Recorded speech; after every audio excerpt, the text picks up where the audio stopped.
Subways are one step closer to being uploaded by the province. The City of Toronto and the Ford government today announced a framework for discussion. What that means for riders, though, that's still very up in the air.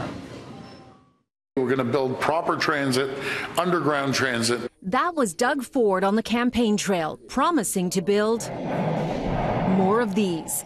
He promised to upload subways, and today in a statement said new subway construction has been stuck in red tape for years. It's time to take action and speed things up.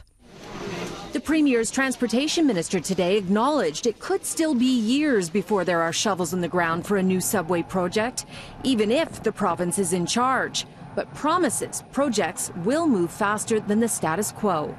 How much quicker, realistically? Because it is a long process to build a subway. How much quicker? We'll be years ahead of any scheduled time than what is currently happening. A relief line is a priority for Toronto to take the burden off Line 1. Mayor John Tory recently pledged to have it built in 10 years. Do you think the province can do it faster than that?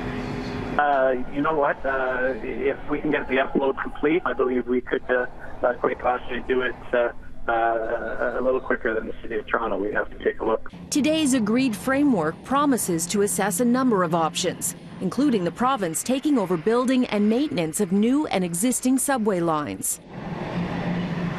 Maintenance is a big issue for the cash-strapped TTC. This winter, riders have faced many delays due to breakdowns in the cold. The transportation minister is promising riders will see an improvement if the province takes it over. If they don't, it could be damaging politically. There are pros and cons to the province taking over subways. It would have more money to amortize and fund projects, but the city will lose control of decision-making. What the subways are worth, what is fair financially, will all have to be worked out. Even the mayor isn't sure how it will go.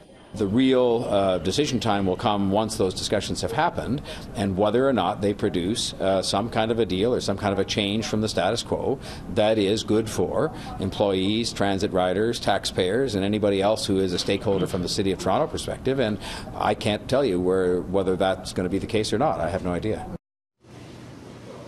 Now, this framework also includes the option of no upload at all, but in truth, that doesn't really seem to be the direction the province is going. The transportation minister told me today he hopes to have new legislation around subways by late spring, so not a lot of time for negotiations on such a complex issue. But remember, the province can do, the province can do whatever it wants. It proved that when it downsized Toronto City Council.